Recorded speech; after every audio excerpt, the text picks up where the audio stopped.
Yo, it's the coach. Welcome to another vertical vlog. Today, I wanted to smash out something that's going to be useful for you now that we're coming towards the end of exam season. So, towards the end of exam season, people tend to tail off. They get a bit complacent. They start to, not work as hard as they were at the beginning. And the way you can think about this is, again, to use another sporting analogy, like a round of golf. So imagine, you've done the front nine. You're probably coming up 15. You're maybe 14, 15 now. That's the kind of stage we're at. And you've got a few pars. Maybe you've got a few bogeys, 9 and 10. But you've turned it around. You've got birdies, 11, 12, 13. You're on a roll. 14, you've parred. You're about to do 15 now. And, you can make bogey. And a lot of people don't realise that. You can make bogey. Apologies. A lot of people don't realise that. You can make bogey. And in fact, doubles, triples, quads, they come in 16, 17, 18 if you don't execute the same routines as you were previously doing to get those birdies. So what I'm going to talk about now is 3 things that will keep you going. 3 things about exams that, when you think about it, will really make you say to yourself, right, it is absolutely worth me knuckling down, cracking on, and getting it done and pushing through all the way to the end till that ball's in the final 18th hole, or, non-metaphorically speaking now, when the examiner has said, stop writing.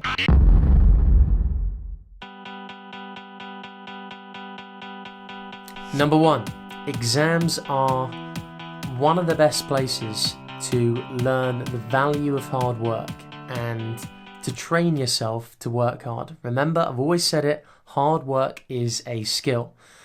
People cannot, I repeat, they cannot. I've seen it. I've seen this happen. I've done education. I've come out of it, been out of it for about 2.5 years now, and I've seen it.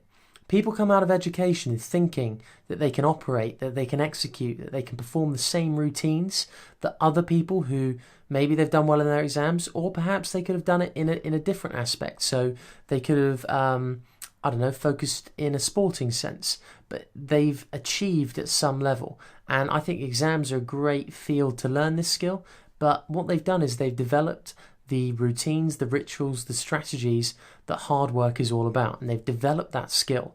And some people think they can come out of education and start executing at the same level as that person who's been doing it for, 15 years in education. It just doesn't work that way. It's the one and only Double G. Snoop, Dogg. And they say, oh yeah, but I'm gonna be passionate about this thing that I'm doing and I don't care about exams. But it's the same thing. Hard work is the same no matter what you're doing. And it's predicated on routine and, strategy and trial and error that have been built up over a period of time. So no matter how much you think that you can just execute the moment you're out of uni or school, you're going to be starting at square one. And the people who have tried in their exams, who have, put into place the strategies and the techniques of hard work and developed the skill, they're going to be way ahead. So that's one thing you should be focusing on, is exams have a wider meaning than just that grade. They're teaching you how to work hard.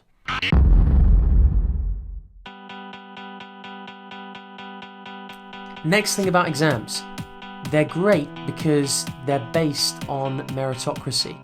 Now, this idea of meritocracy is huge. People have, fought and died for this over the centuries. It's massive. It's the idea that your ability to achieve is based on what you actually do, not, where you were born, what you look like, who you're friends with, whether you've got connections X, Y, Z.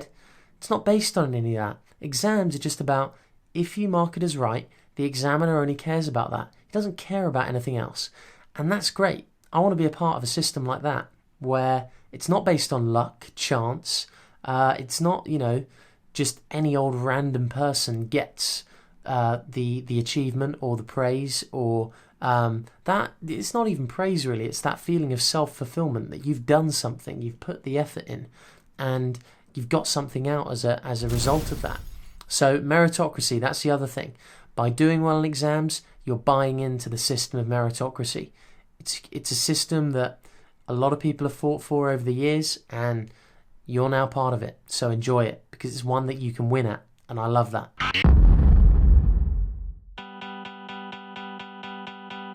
The third thing is attention.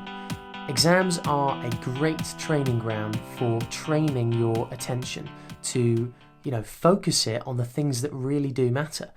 And as I've said, this is the new global currency over the next 15, 20, 25 years. Mark me out now. 31st of May 2016, I'm saying this. This is going to be one of the key things that determines anyone's success, however you define success to be. Whether you define it as just to be happy, it requires your attention.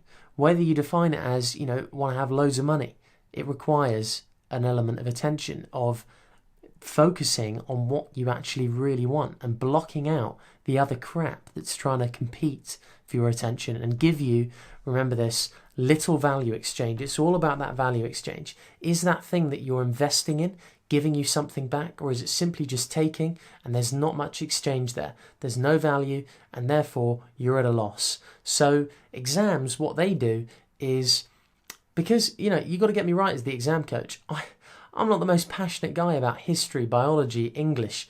I'm not a professor, I'm not a teacher. I'm not that obsessed with the content of the subject. What I'm more obsessed by is the process and what happens in that process.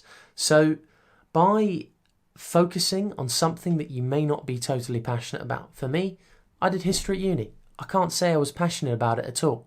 I liked it, I enjoyed it, but I wasn't passionate about it. And that's the same with all my other subjects that I did.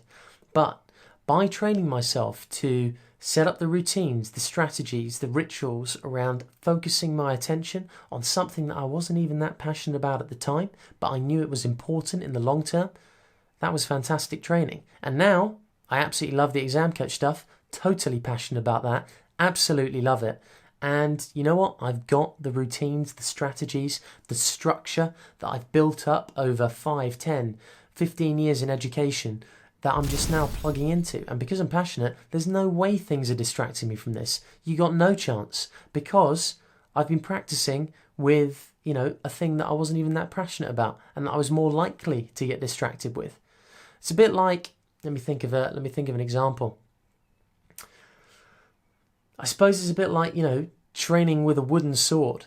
The right analogy for this is it's like training with heavier armor, or training as a boxer with body weights on your feet, or as a sprinter with those ankle weights.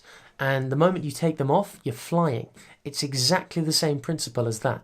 And if you can do that, then hey presto, you're in seriously good areas when you come out of education, because you're set to go, and you will be able to perform at a very, very high level, and other people will be saying, wow, how have you managed to do this? And I'm not saying that the coach has got it absolutely nailed down already, but what I am saying is, the same applies to me. Look, let me just track back a bit. The same applies to me. Like a CEO of a Fortune 500, a FTSE 100, will be operating at a level that I can't really fathom at the moment. And that is just down to experience, practice, doing it over and over and over again. And experience is everything. And they've done that. But what I am saying is that over those 10 to 15 years of education, that is experience, and that counts for something. And if you make the most of that, you're going to come out and you're going to be ahead of the game. So exams have a wider meaning. That's part of the reason why I'm so interested in this field, and why I'm so passionate about the exam coach, because it can do things for you other than just get you the grades. It's a bigger picture. Anyway, signing out for this one. Have a good one, and I'll catch you next time.